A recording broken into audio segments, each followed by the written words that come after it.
Welcome to Management 2110's Chapter 6 lecture based on the readings from the textbook Management, 14th edition by Robbins and Coulter. Let's get started.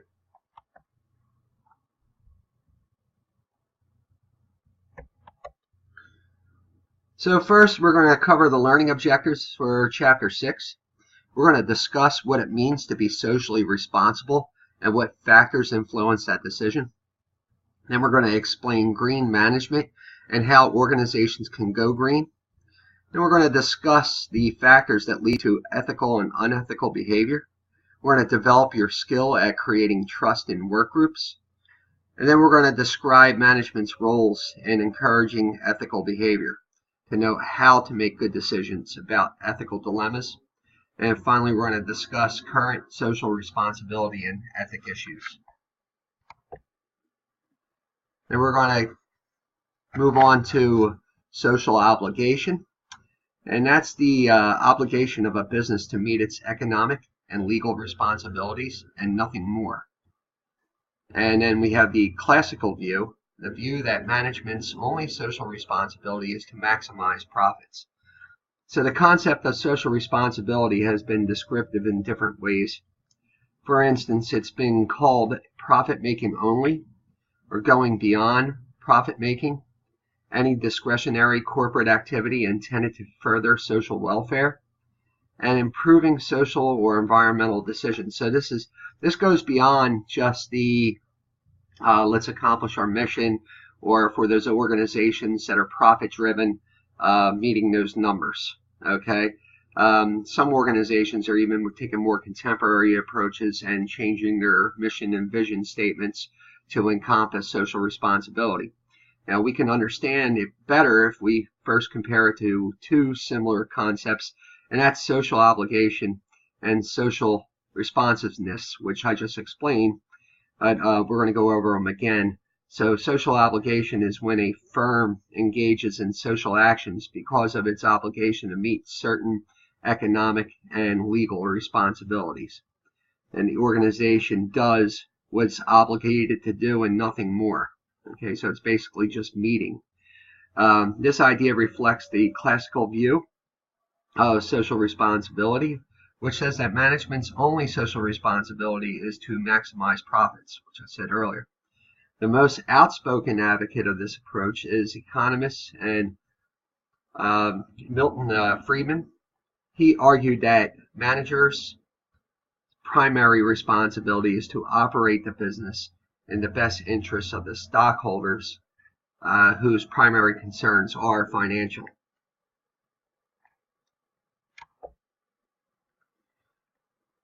The socioeconomic view says that managers' social responsibilities go beyond making profits to include protecting and improving society's welfare. The view is based on the belief that corporations are not independent entities responsible only to the stockholders, but have an obligation to a larger society. Organizations around the world have embraced this view, as shown by a survey of global executives, in which 84% said that companies must balance obligations to shareholders with obligations to public good. I know I spoke earlier in the semester about situations where you can research on your own certain cases. You can kind of do your own case study. Maybe I'll have the next case study cover ethics. I'll have to look into it, where companies got away from their core values and were more driven by profits. And you'll see where you have issues with ethical decision making based on companies not incorporating their core values in their decision making and being more driven by profits. And you have the social responsiveness is when a company engages in social actions in response to some popular social need. Managers are guided by social norms and values and make practical, market-oriented decisions about their actions. For instance, Ford Motor Company became the first automaker to endorse a federal ban on sending text messages while driving.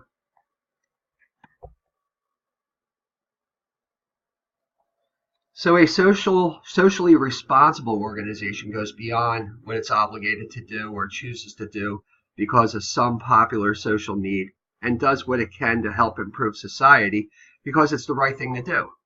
Now, we define social responsibility as a business's intention beyond its legal and economic obligations to do the right things and act in ways that are good for society. A socially responsible organization does what is right because it feels it has an ethical responsibility to do so.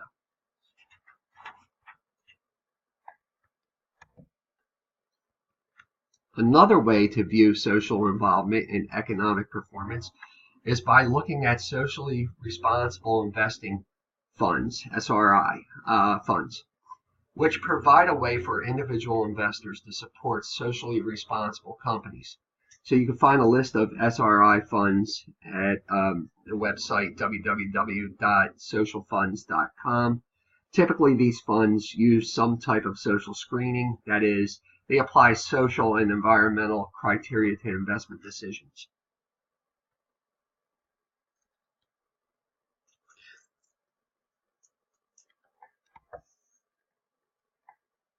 And this slide depicts an array of arguments for and against social responsibility.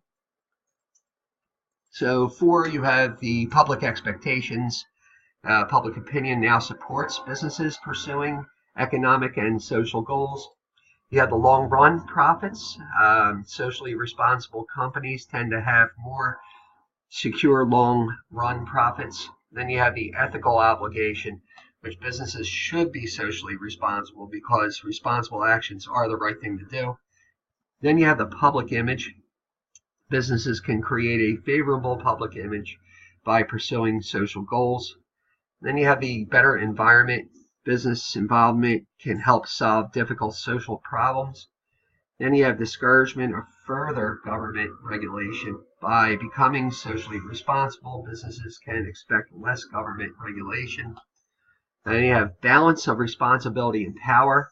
Businesses have a lot of power, and equally large amount of responsibility is needed to balance against that power.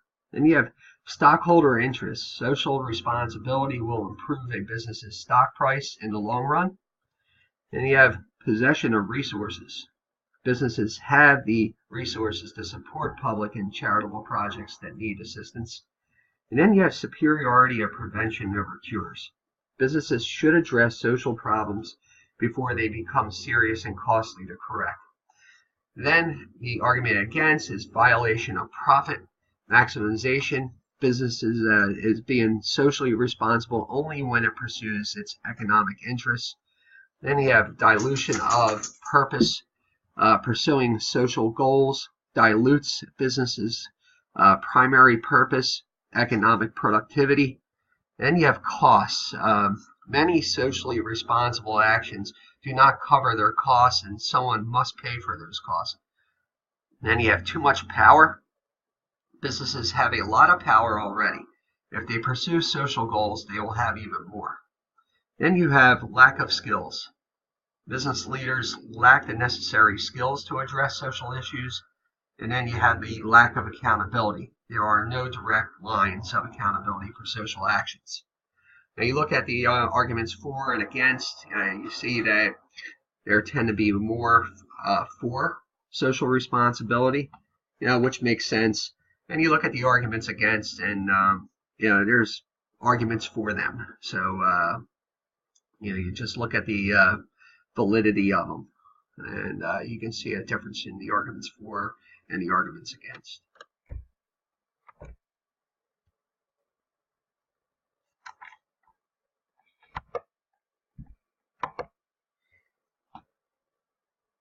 Okay, until the late 1960s, few people and organizations paid attention to the environmental consequences of their decisions and actions. However, a number of environmental disasters brought a new spirit of environmentalism to individuals, groups, and organizations. Increasingly, managers have begun to consider the impact of their organization on the natural environment, which we call green management.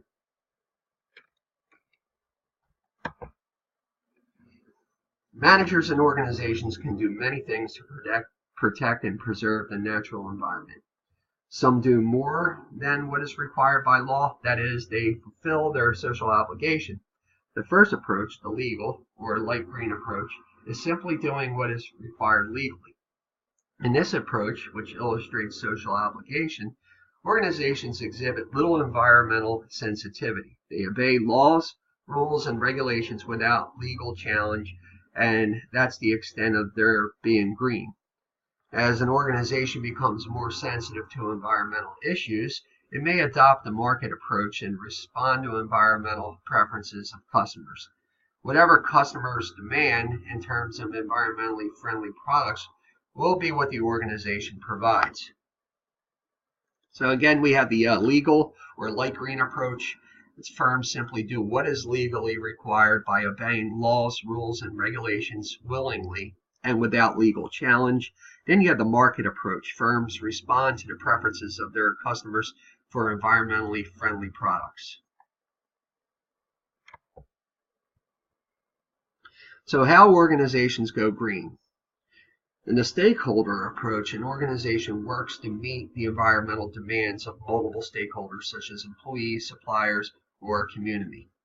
Finally, if an organization pursues an activist or dark green approach, it looks for ways to protect the Earth's natural resources. The activist approach reflects the highest degree of environmental sensitivity and illustrates social responsibility.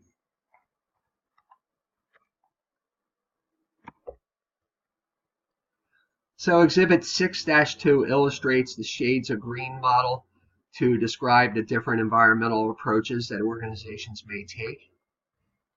So on the high end, you have the activist approach, then underneath you have the stakeholder approach, then comes the market approach, and then on the real low end of the spectrum or continuum is the legal approach, doing it because they have to. So what do we mean by ethics? We're defining it as the principles, values, and beliefs that define right and wrong decisions and behavior. Many decisions managers make require them to consider both the process and who's affected by the result. To better understand the ethical issues involved in such decisions, let's look at the factors that determine whether a person acts ethically or unethically.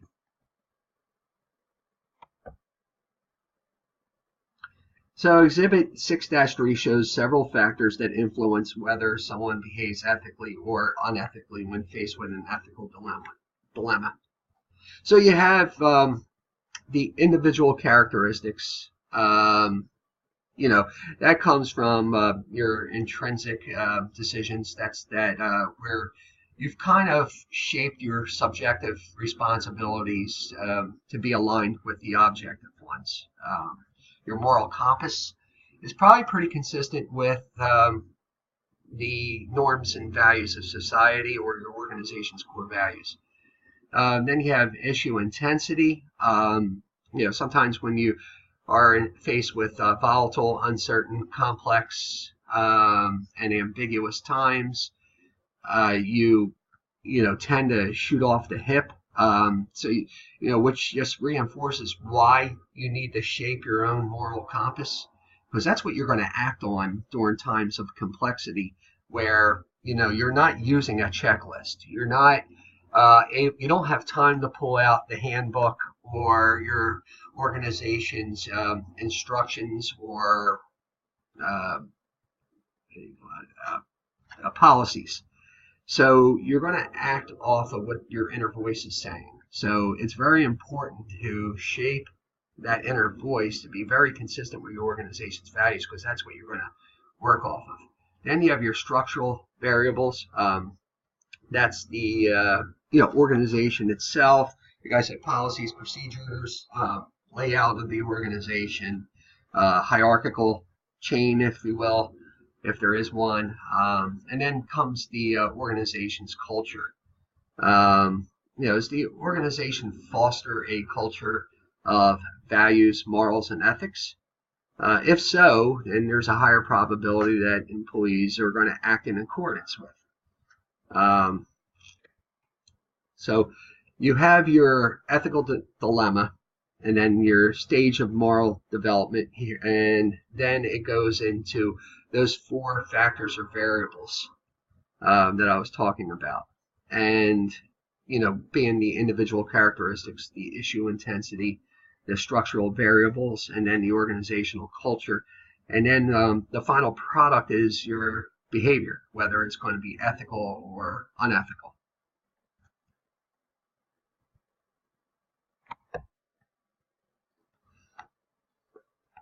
So research divides moral development into 3 levels, each having 2 stages. At each successive stage, an individual's moral judgment becomes less dependent on outside influences and more internalized. At the first level, the pre-conventional level, a person's choice between right or wrong is based on personal consequences from outside sources, such as physical punishment, reward, or exchange of favors.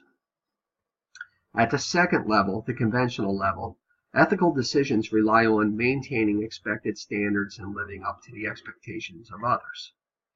And then at the principled level, individuals define moral values apart from the authority of the groups to which they belong or society in general.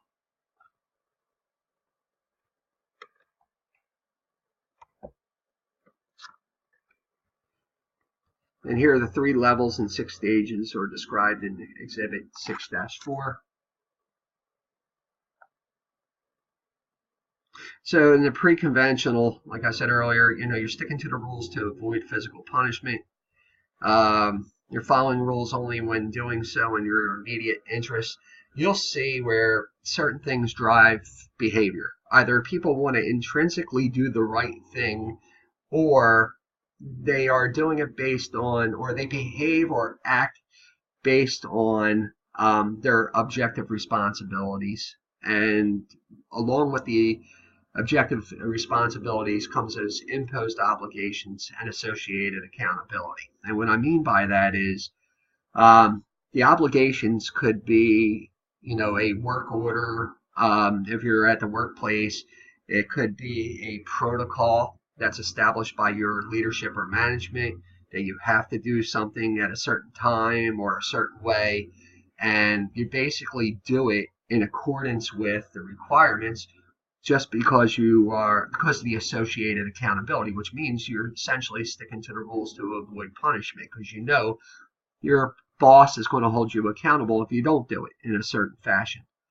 And then next you have the conventional, and that's living up to what is expected by people close to you.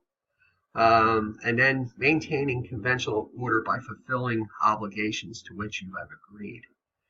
Doing the right thing because you agreed to do so. Doing a certain thing because you agreed to do so, whether it's contractual or not. And then finally you have the principled. That is valuing rights of others and upholding absolute values and rights regardless of the majority's opinion.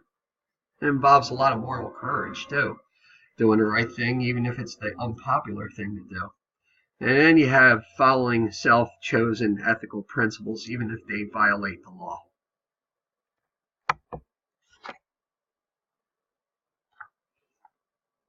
So research divides moral development in 3 levels. And here we have the individual characteristics that are associated with. So 2 individual characteristics, values and personality, play a role in determining whether a person behaves ethically.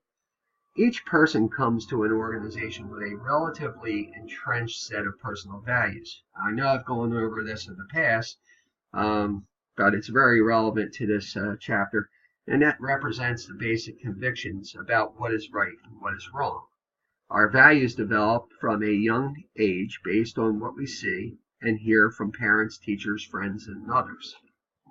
So like I know I've talked about your subjective responsibilities in class and how important it is to align them with your objective responsibilities. And sometimes, you may have to go as far as building your own moral compass. And if you find yourself acting out on social media, you know, and I know we talked about that in class, social media infractions or violations, you know, building a digital compass isn't a bad idea either. And you should integrate your organization's core values if they're ethical in nature. I don't know what organization you work for, if they're not, but to encompass them. This way you stay aligned with your organization and you won't deviate too much from the beaten path. So 2 personality variables have been found to influence an individual's actions according to his or her beliefs about what is right or what is wrong: ego strength and locus of control. So ego strength measures the strength of a person's convictions. People with high ego strength are likely to resist impulses to act unethically and instead follow their convictions. And locus of control is the degree to which people believe they control their own fate. People with an internal locus of control believe they control their own destinies. They're more likely to take responsibility for consequences and rely on their own internal standards of what is right and wrong to guide their behavior.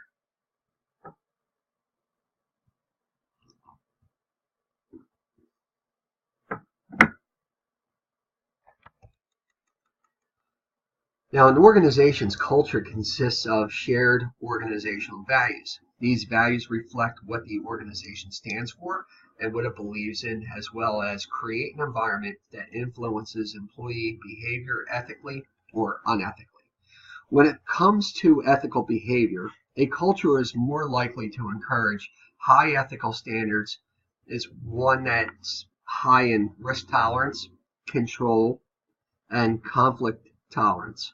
So employees in such a culture are encouraged to be aggressive and innovative. They're aware that unethical practices will be discovered, and they feel free to openly challenge expectations they consider to be unrealistic or personally undesirable.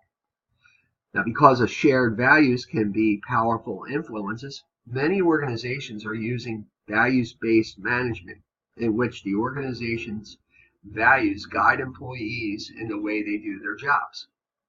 For instance, Timberland is an example of a company using values-based management. With a simple statement, "Make it better," employees at Timberland know what's expected and valued. That is, they find ways to make it better, whether it's creating quality products for customers, performing community service activities, designing employee training programs, or figuring out ways to make the company's packaging more environmentally friendly. Now, 6 characteristics determine issue intensity or how important an ethical issue is to an individual. That's the greatness of harm, consensus of wrong, probability of harm, immediacy of consequences, proximity to victims, and concentration of effect. These factors suggest that A, the larger the number of people harmed, the more agreement that the action is wrong, and that's pretty basic. B, the greater the likelihood that the action will cause harm, the more immediate the consequences of the action will be felt. And C, the closer the person feels to the victims and the more concentrated the effect of the action on the victims, the greater the issue intensity or importance. When an ethical issue is important, employees are more likely to behave ethically.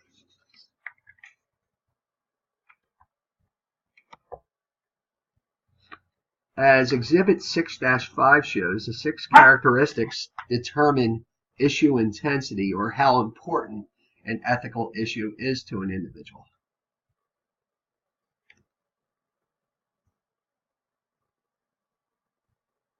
We'll leave this up for a little bit.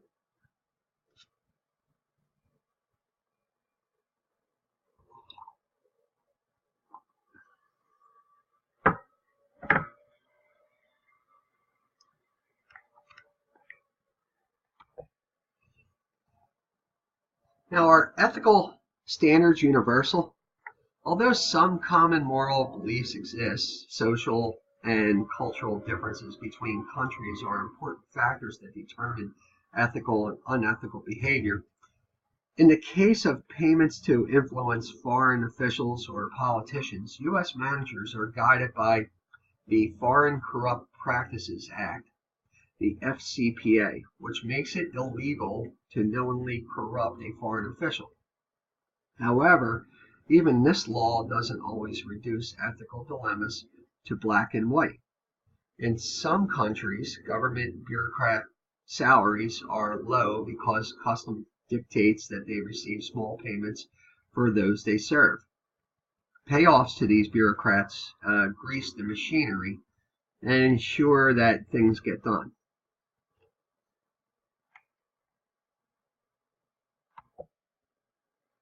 Now, Exhibit 6-6 provides a guide to being ethical in international business according to the U.S.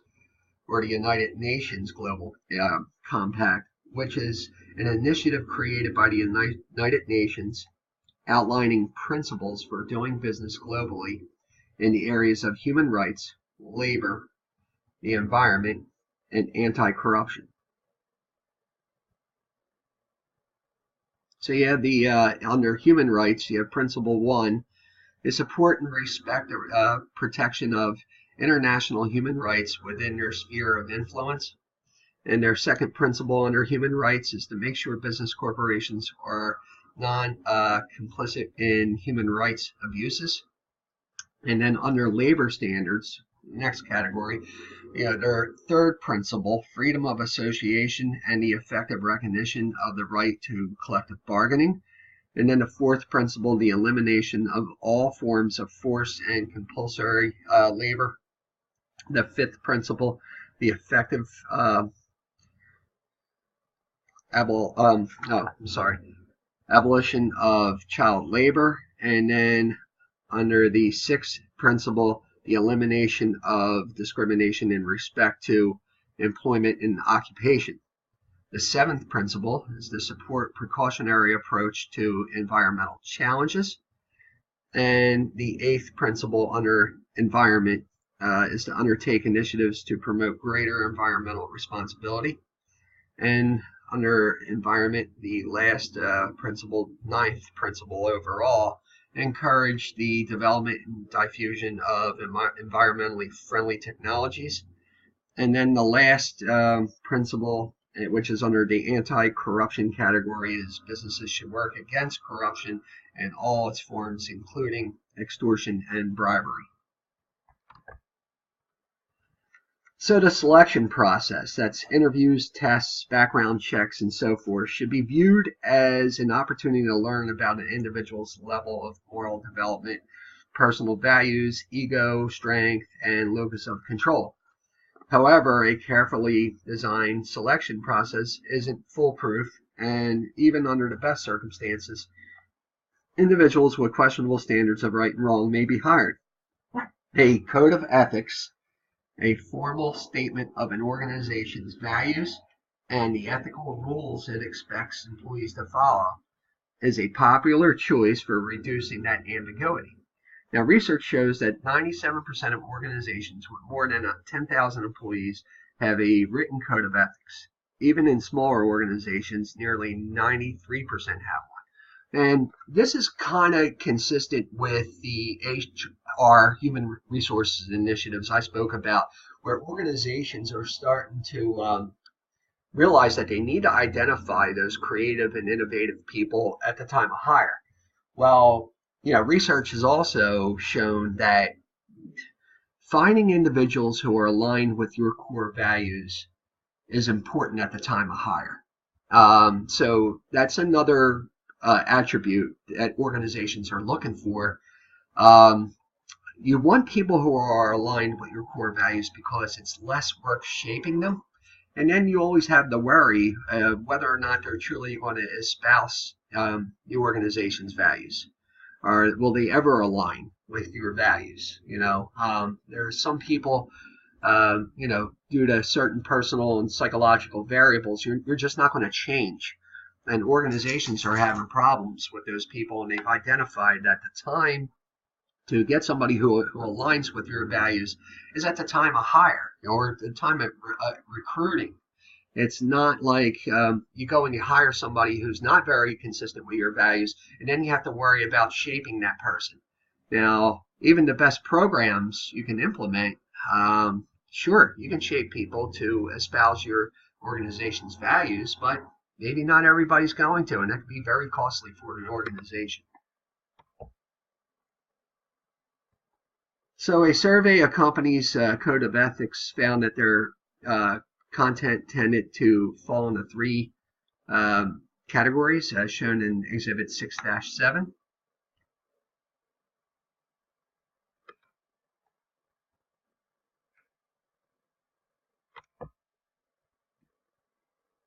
And this is a continuation of those categories.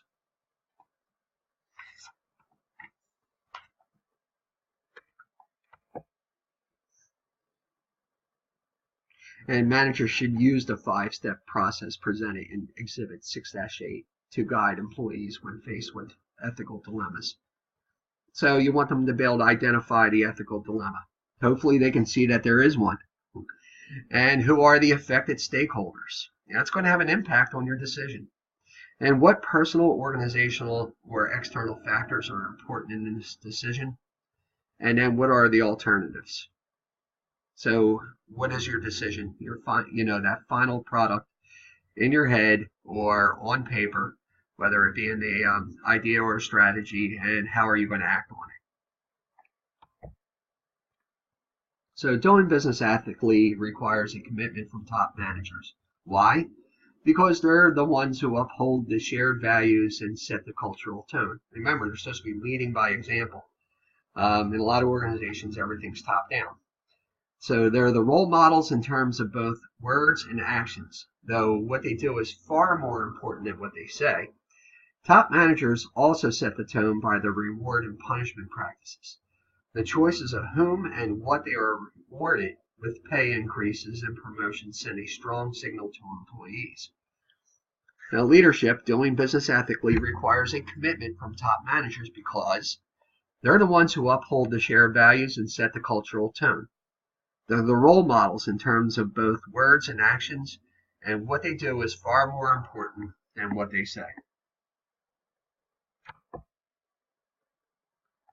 Now, under the stress of unrealistic goals, otherwise ethical employees may feel that they have no choice but to do whatever is necessary to meet those goals.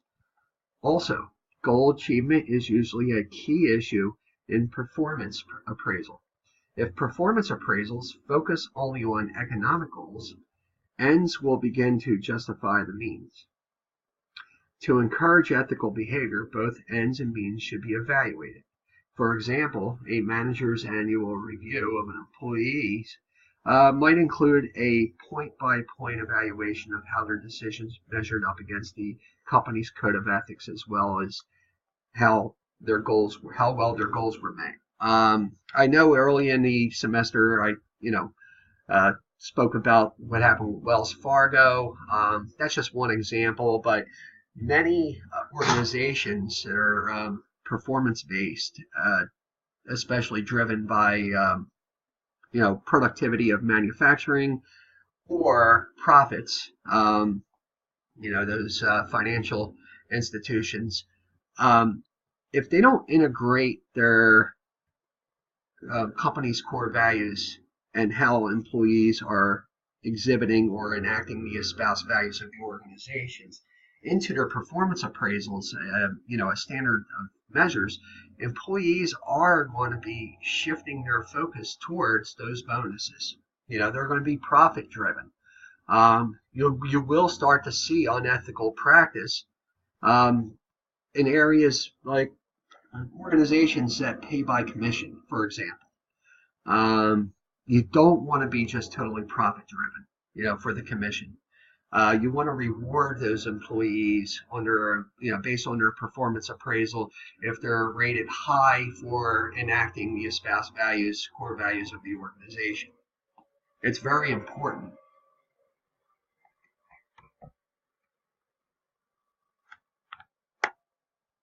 So more organizations are setting up seminars, workshops, and similar ethics training programs to encourage ethical behavior. Such training programs aren't without controversy, as the primary concern is whether ethics can be taught. Critics stress that the effort is pointless because people establish their individual value systems when they're young. However, proponents note several studies that have shown that values can be learned after childhood. In addition, they cite evidence that shows that teaching ethical problem solving can make an actual difference in ethical behaviors. That training has increased individuals' level of moral development, and that, if nothing else, ethics training increases awareness of ethical issues. I tend to agree with that. So again, ethics training, you have seminars, workshops, and similar ethics training programs to encourage ethical behavior. Independent social audits evaluate the decisions and management practices in terms of the organization's code of ethics. It's not bad. It's not a bad practice for organizations if they're using a template in certain decision-making models or writing strategic plans to encompass an evaluation phase that encompasses the company's values. So when you write a strategy, you're being visionary, of course. You're looking at the organization's mission to make sure that the vision is realized, but are you doing it with the organization's values incorporated in it? And then you have the protective mechanisms, which allow employees who face ethical dilemmas to do what's right without fear of reprimand.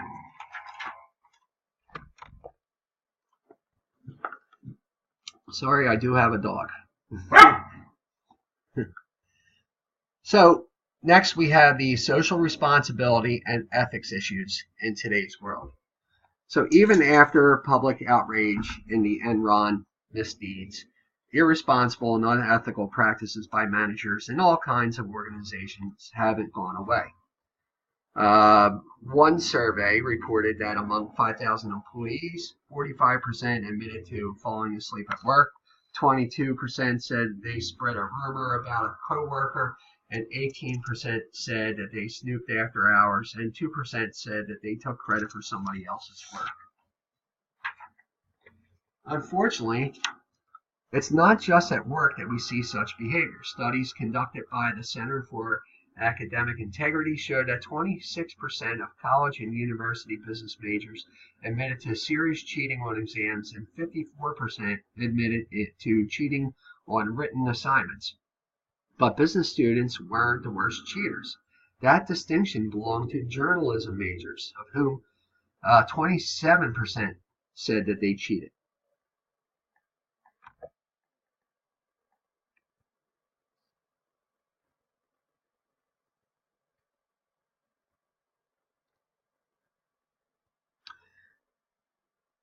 So what managers do has a strong influence on employees' decisions, whether to behave ethically.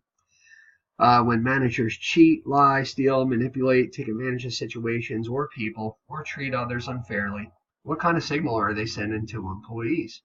Probably not the one they want to send. It's important for managers to assure employees who raise ethical concerns or issues that they will face no personal or career risks. These individuals, often called whistleblowers, can be a key part of a company's ethics program.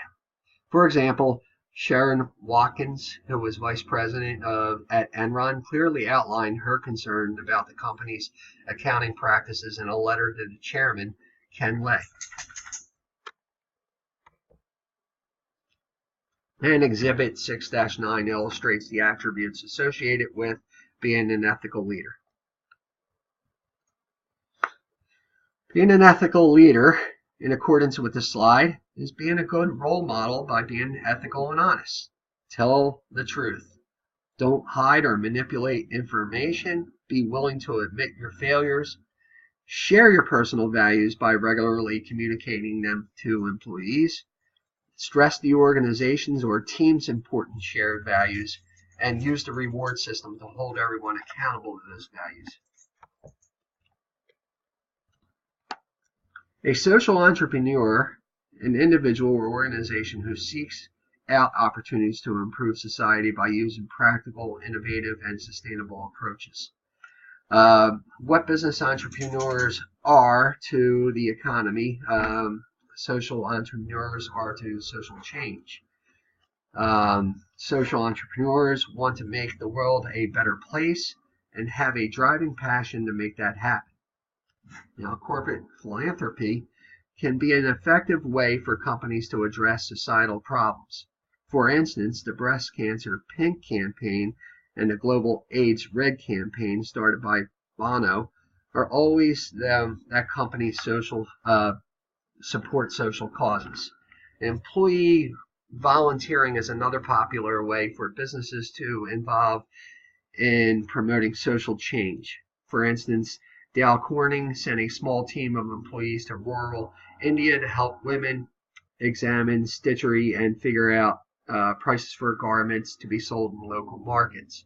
Molson Coors 11-member executive team spent a full day at their annual team building retreat building a house in Las Vegas with Habitat for Humanity. PricewaterhouseCoopers employees renovated an abandoned school in Newark, New Jersey, and every Wachovia employee is given 6 paid days off from work each year to volunteer in his or her community.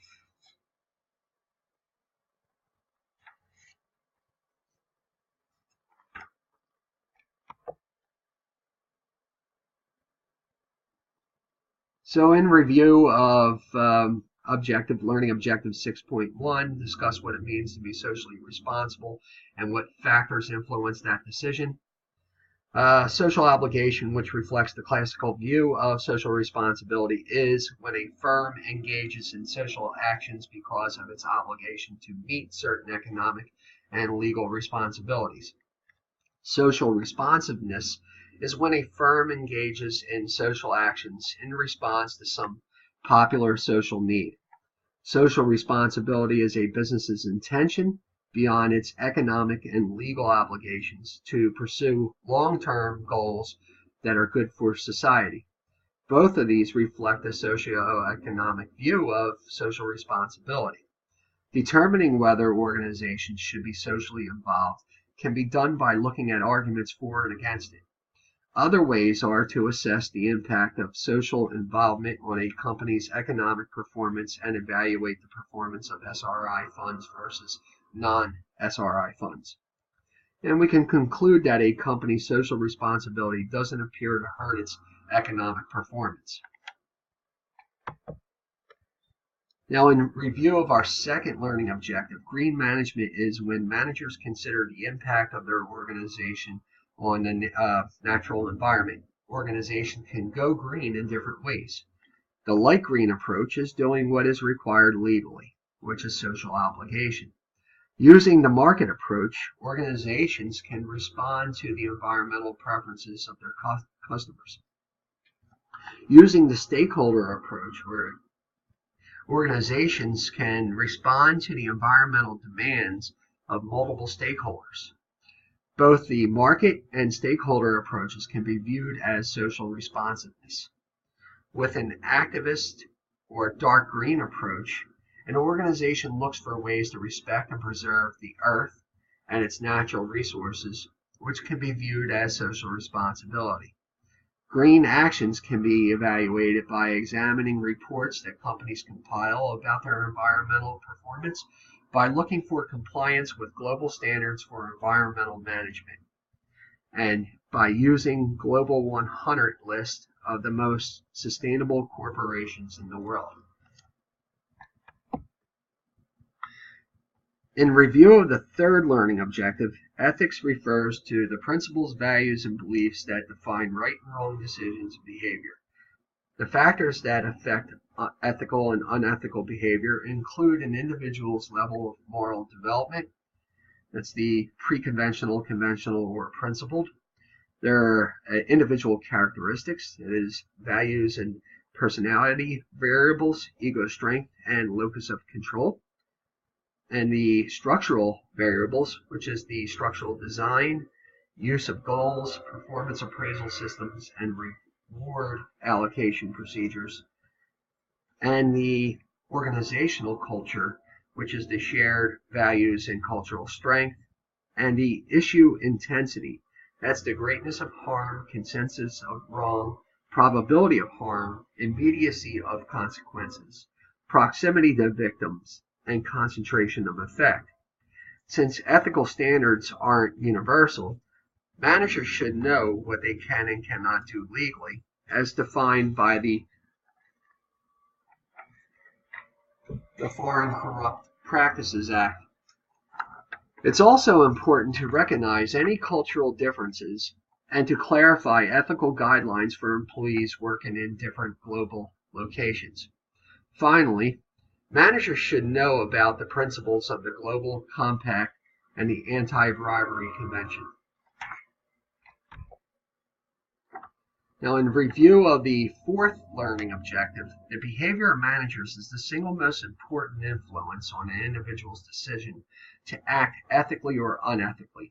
Some specific ways managers can encourage ethical behavior include paying attention to employee selection, having and using a code of ethics, recognizing the important ethical leadership role that they play, and how what they do is far more important than what they say, making sure the performance appraisal process doesn't reward goal achievement without taking into account those goals were achieved, using ethics training and independent social audits, and establishing protective mechanisms. So in review of the fifth learning objective, managers can manage ethical lapses and social irresponsibility by being strong ethical leaders and by protecting employees who raise ethical issues. The example set by managers has a strong influence on whether employees behave ethically. Ethical leaders are also honest, share their values, stress important shared values, and use the reward system appropriately. Managers can protect whistleblowers, that is, employees who raise ethical issues or concerns, by encouraging them to come forward, and by setting up toll-free ethics hotlines, and by establishing a culture in which employees can complain and be heard without the fear of reprisal. Social entrepreneurs play an important role in solving social problems by seeking out opportunities to improve society by using practical, innovative, and sustainable approaches. Social entrepreneurs want to make the world a better place and have a driving passion to make that happen. Businesses can promote positive social change through corporate philanthropy and employee volunteering efforts. So thank you for participation in the Chapter 6 lecture. Stay tuned for the Chapter 7 lecture. Until then, check Blackboard for the week's activities and assignments.